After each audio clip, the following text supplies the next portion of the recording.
Okay, so I got the polygamy question. Why can a man in Islam marry more than one woman?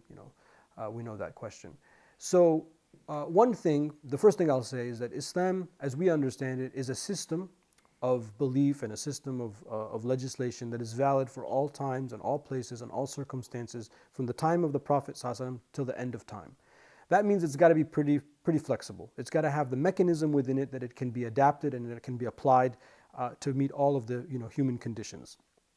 Polygamy is one of those things. Polygamy is not like a fard. It's not like something that you have to do. And as a matter of fact, the prophetic model is a monogamous relationship. And I know people will be shocked to hear that. But when the Prophet ﷺ married Sayyidah Khadija alayhi salam, he had no co-wife with Sayyidah Khadija, and all of his children, except Ibrahim alayhi salam, were from Sayyidah Khadija. So the family, the prophetic family, alayhim salam, was one man, one woman, and children.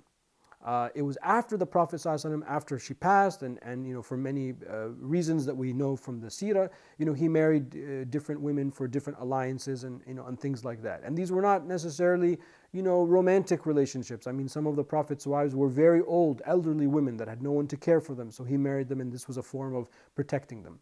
So I don't want people to think that polygamy is somehow a must.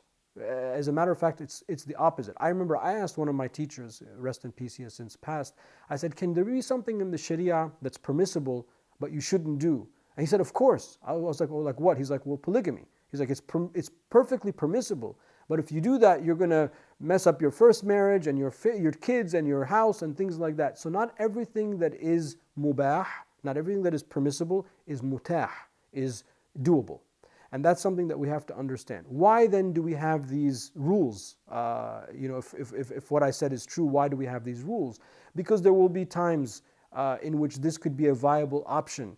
When we see refugees and people that are losing family members and people that don't have a home, this becomes like a valve, like a safety valve to sort of help people that are in need. So men that go around thinking that this is their object in life, no, that's not your object in life. Your object is to treat your wife fairly, equitably, and to have a good, healthy relationship. Now, what do we do with polygamy if we live in, like the West, for example, where it's not permissible? Well, then it becomes something that I believe is not permissible from a Sharia point of view, because if I marry a second wife and I live in the United States or the UK or something like that, then I have not, which is illegal, I would have not given her rights. She has no legal rights because the state will not recognize that marriage. So I could be very abusive and she'll have no recourse. And then we would mess up the nasab of the kids and all of this nonsense. So if you live in a country that does not allow it, then it's not going to be permissible. Because part of the marriage, even though it's a contract, there's a civil component related to it. So that's also something to keep in mind, to understand. Wallahu a'lam.